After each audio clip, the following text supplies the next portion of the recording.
Hola, ¿qué tal?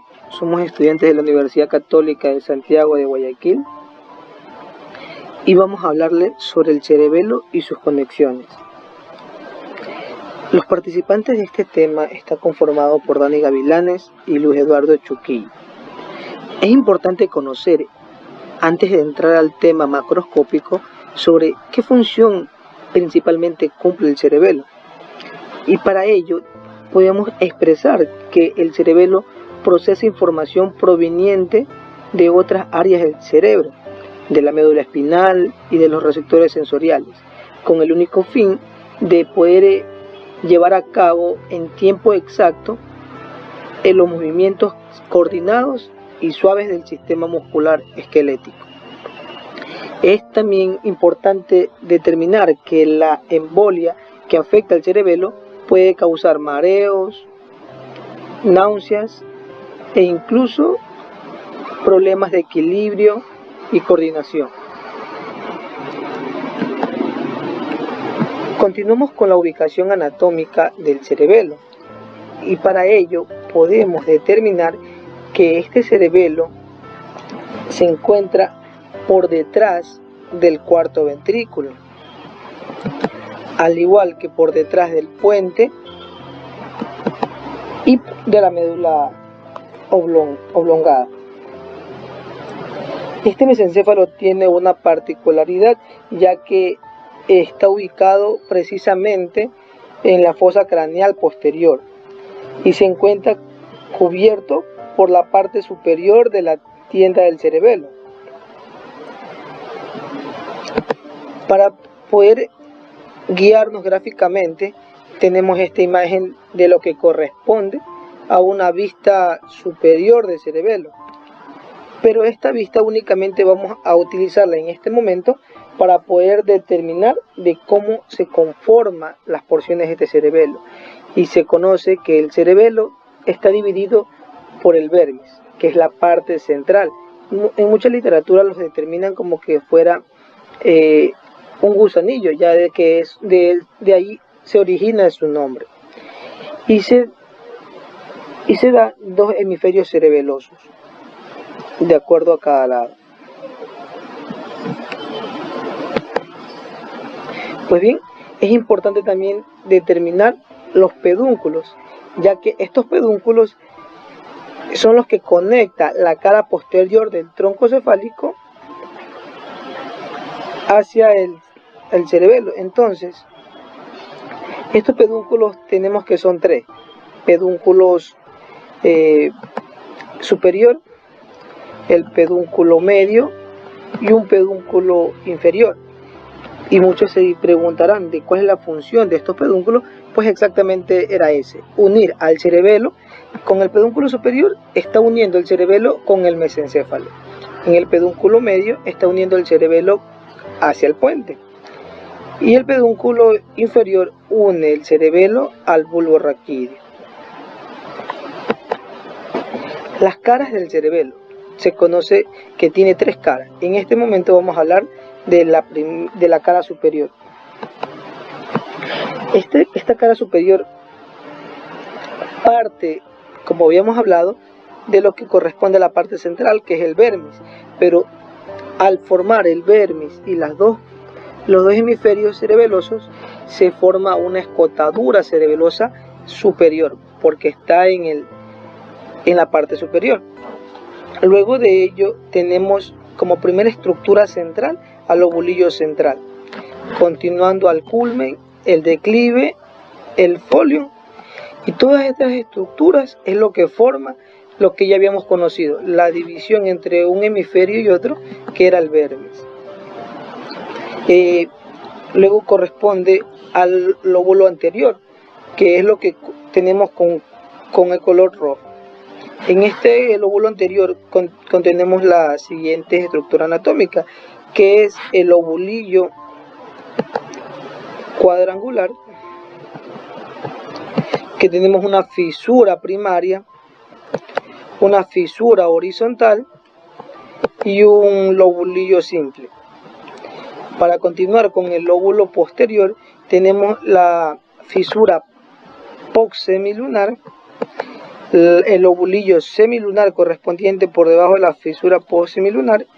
También tenemos la fisura horizontal, el lóbulo semilunar que se encuentra por debajo de la fisura horizontal.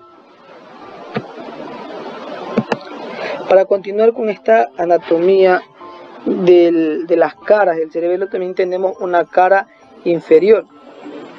Esta cara inferior está conformada por tres lóbulos: un lóbulo anterior, un lóbulo medio y un lóbulo flóculo nodular. El lóbulo anterior está conformado por el lobulillo central y la língula, que es una estructura diferente hacia la anatomía anterior que habíamos visto. Esto también forma lo que es el vermis superior. Lo que conforma el vermis inferior tenemos al nódulo, a la úvula, la pirámide y el túber. A esta le agregamos una escotadura cerebelosa posterior, ya que se encuentra obviamente en la región posterior. Aquí también podemos encontrar lo que corresponde a los pedúnculos cerebelosos. Pues aquí tenemos el superior, el pedúnculo cerebeloso medio y el pedúnculo cerebeloso inferior. Por central a esto tenemos lo que corresponde al velo medular superior.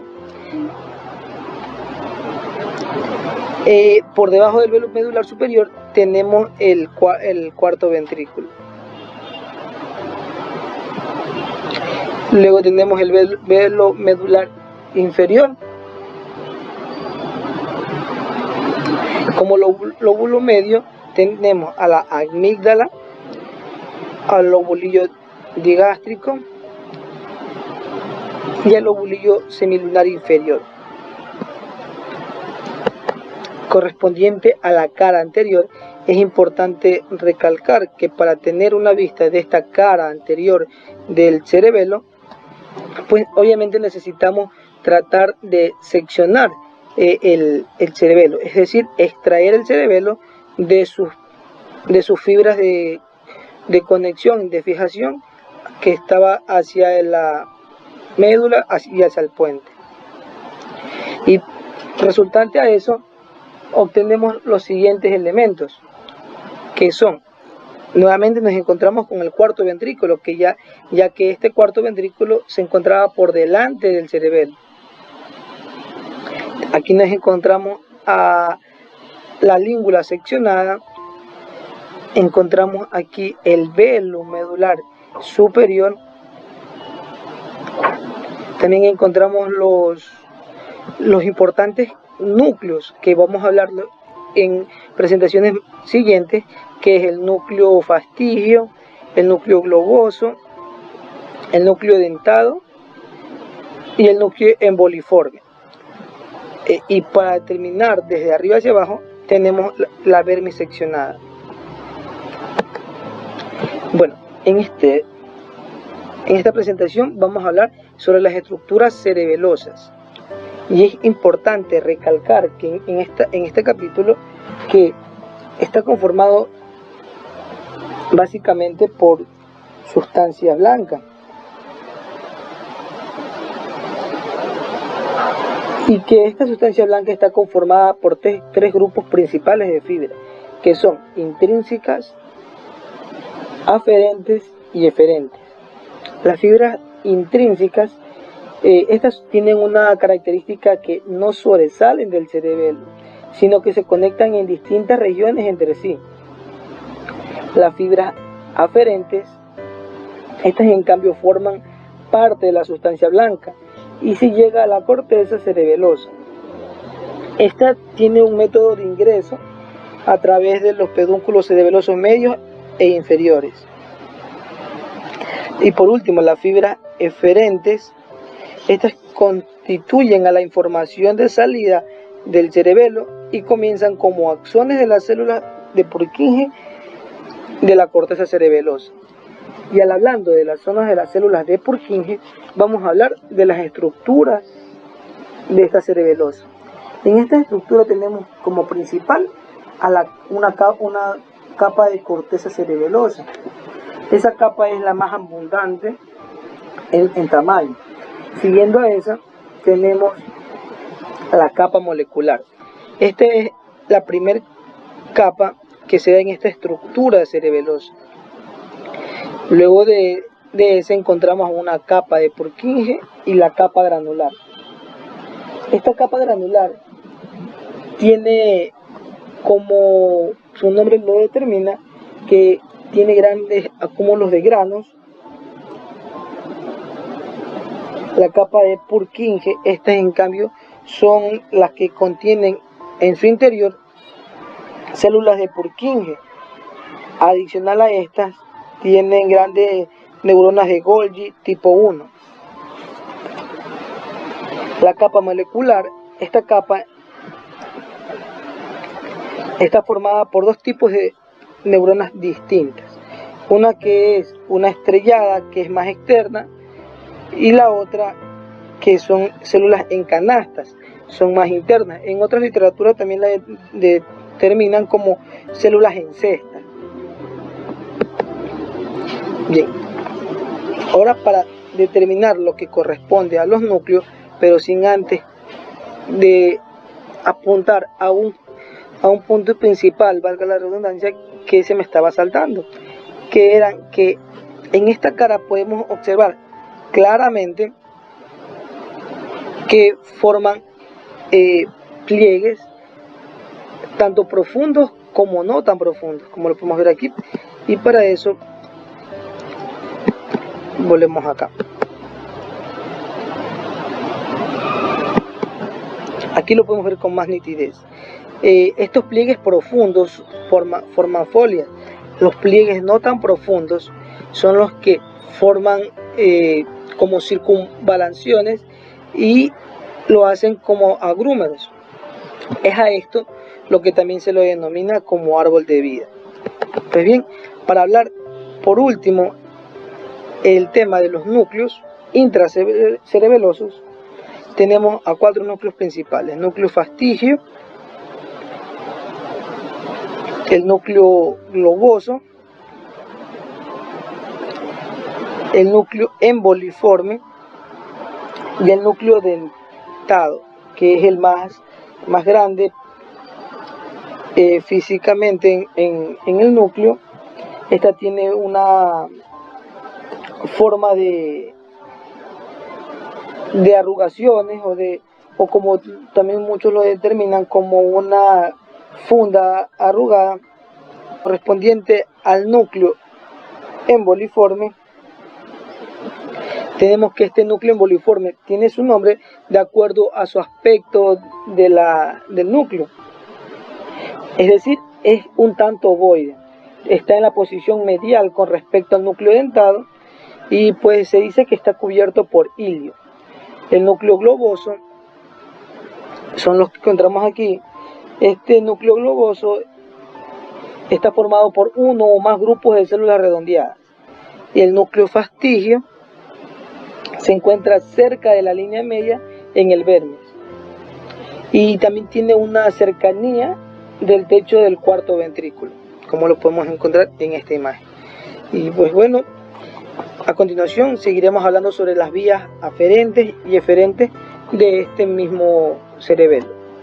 Yo voy a hablarles sobre las vías cerebelosas aferentes. Bueno, las vías cerebelosas aferentes, se puede decir que el cerebelo tiene tractos nerviosos aferentes principales de la corteza cerebral. Es el puente, la médula oblongada y la médula espinal. Bueno, aparte tenemos las fibras cerebelosas aferentes de la corteza cerebral, que están divididas en la vía corticospinocerebelosa, la vía cerebro-oligocerebelosa y la vía cerebro-retículo-cerebelosa. Bueno, hablando de la corticopuntocerebelosa, estas fibras corticopuntinas pasan de las células nerviosas de los lóbulos frontales y parietales temporales y occipitales de la corteza cerebral, que descienden a través de la corona radial y cápsula interna. Para terminar en los núcleos pontinos, los núcleos pontinos dan lugar a las fibras transversas pontinas que cruzan la línea media y penetran el hemisferio cerebeloso opuesto con un pedúnculo cerebeloso medio. También tenemos la segunda vía, la vía cerebro-oligocerebelosa, que las fibras corticoligares nacen de células nerviosas de los lóbulos frontales, así parietales, temporales y occipitales. de la corteza cerebral y descienden a través de una corona radial y la cápsula interna para terminar bilateralmente los núcleos olivares inferiores. Estos núcleos olivares dan lugar a las fibras que cruzan la línea media y penetran en el hemisferio cerebeloso opuesto a través de los pedúnculos cerebelosos inferiores. Estas fibras terminan como fibras trepadoras en la corteza cerebelosa. Por último, tenemos la vía córtico reticulocerebelosa, que es la tercera vía que se muestra ahí, que es la fibra córtico, que las fibras córtico-reticulares nacen de células nerviosas de muchas áreas de la corteza cerebral, en particular de las áreas sensitivas motoras. Estas descienden a terminar en la formación reticular del mismo lado y el lado opuesto en el puente y la médula oblongada. Bueno, también tenemos las fibras cerebelosas aferentes, pero que son procedentes de la médula espinal. Bueno, la médula espinal envía información al cerebelo desde los receptores sensitivos somáticos por medio de tres vías. Tenemos la vía tracto espinocerebeloso anterior, el tracto espinocerebeloso posterior y el túnel cerebeloso. Bueno, el espinocerebeloso anterior, los axones que penetran en la médula espinal desde el ganglio espinal hacen sinapsis con las neuronas del núcleo dorsal, que el núcleo dorsal de Clark, en la base del cuerno posterior de sustancia gris. La mayoría de los axones de estas neuronas cruzan al lado opuesto y ascienden como el tracto o fascículo espinocerebeloso anterior en el cordón contralateral. Bueno, también tenemos el tracto espinocerebeloso posterior, que los axones que llegan a la médula espinal desde el ganglio espinal penetran al cuerno posterior de la sustancia gris y terminan haciendo sinapsis con las neuronas de la base del cuerno posterior.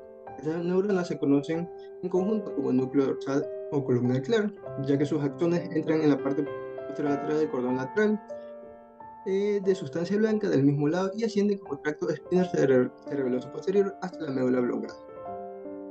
Bueno, por último tenemos el tracto conocerebeloso, que estas fibras nacen en el núcleo coniforme de la médula oblongada y entran en el hemisferio cerebeloso del mismo lado a través del pedúnculo cerebeloso inferior. Las fibras finalizan como fibras mugosas en la corteza cerebelosa. También existen ramos colaterales que finalizan en los núcleos intracerebelosos. El tracto conocerebeloso recibe información articular muscular proveniente de los huesos musculares, los órganos tendinosos y los receptores articulares de los miembros superiores y la parte superior del tórax. Bueno, por de la fibra tenemos las fibras cerebelosas eferentes. Tenemos cuatro vías: la globosombuliforme rubral, la dentotalámica, la fastigiovestibular y la fastigioreticular. Bueno, la globosembuliforme rubral, los axones de las células de los núcleos globosembuliformes viajan a través del pedúnculo cerebeloso posterior y cruzan la línea media al lado opuesto de la deposición de los pedúnculos cerebelosos superior. Las fibras terminan en la sinapsis con células del núcleo rojo contralateral y dan lugar a los axones del tracto rubroespinal.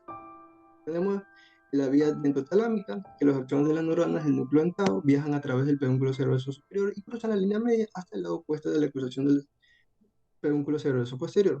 Las fibras terminan en sinapsis con las células del núcleo ventrolateral del tálamo contralateral. Los axones de las neuronas talámicas ascienden a través de la cápsula interna y la corona radial y terminan en el área motora primaria y la corteza cerebral. También tenemos la vía fastigio-vestibular, que los axones de las neuronas del núcleo fastigio viajan a través del pedúnculo cerebeloso inferior y terminan proyectándose hacia las neuronas del núcleo vestibular lateral en ambos lados. El núcleo del fastigio ejerce una influencia facilitadora principal sobre el tono muscular extensor y ipsilateral. Bueno, por último tenemos la última vía, la fastigio reticular, que los axones de las neuronas del núcleo del fastigio tienen un trayecto a través de los pedúnculos cerebelosos inferior y hacen sinapsis con neuronas de formación reticular, ya que sus acciones de estas neuronas influyen en la actividad motora segmentaria espinal a través del tracto reticuloespinal. Por último tenemos los síndromes cerebelosos. Tenemos el síndrome del Vermis, que como se puede observar está en la parte que se ve más ensanchada, que la causa más frecuente del síndrome del Vermis es un meduloblastoma. El Vermis en los niños, el daño del lóbulo frontonodular produce signos y síntomas relacionados con el sistema vestibular. Como el Vermis es un órgano impar, influye en las estructuras de la línea media, va a ser la coordinación muscular que afecta la cabeza y el tronco y no los miembros. Y también existen ciertas tendencias a la caída hacia adelante o hacia atrás. Aparece también la dificultad para mantener la cabeza firme y la posición vertical. También puede observarse la dificultad para mantener el tronco derecho o la estabilidad del tronco. Bueno, por último de estos síndromes tenemos el síndrome de los hemisferios cerebelosos, que los tumores del hemisferio cerebeloso pueden ser la causa del síndrome del hemisferio cerebeloso. Los síntomas y signos suelen ser unilaterales y afectar a los músculos del lado del hemisferio cerebeloso enfermo. Están alterados los movimientos de los miembros, en especial de los superiores. Son frecuentes a las oscilaciones y la caída hacia el lado de la lesión, como la disartia y el nistagmo. También son hallazgos habituales. Los trastornos de la parte lateral de los hemisferios cerebrosos producen retrasos en el inicio de los movimientos e incapacidad para mover todos los segmentos de los miembros juntos, de una forma coordinada, con tendencia a movilizar las articulaciones de una en una. Bueno, por último tenemos unas preguntas sobre lo que hemos visto. Por ejemplo, ¿cuáles son las fibras aferentes del cerebro a partir de la médula espinal? Bueno, tenemos que son tres, que son fibras aferentes, que son el fascículo espinocerebeloso anterior, el fascículo cerebeloso posterior y el fascículo cuneocerebeloso. Debemos recordar que estas son aferentes y no eferentes. Bueno, tenemos la segunda pregunta, que cuál es la vía que tiene como función la actividad motora, ipsilateral y un destino hacia el núcleo rojo contralateral. Bueno, tenemos que es la vía glosoemboliforme rubral. Por último, tenemos una tercera pregunta, ¿cuál es la función del núcleo rojo y emboliforme? Esta se va a relacionar con la pregunta 2 anterior, esta va a influir en la actividad motora del mismo lado derecho. Muchas gracias.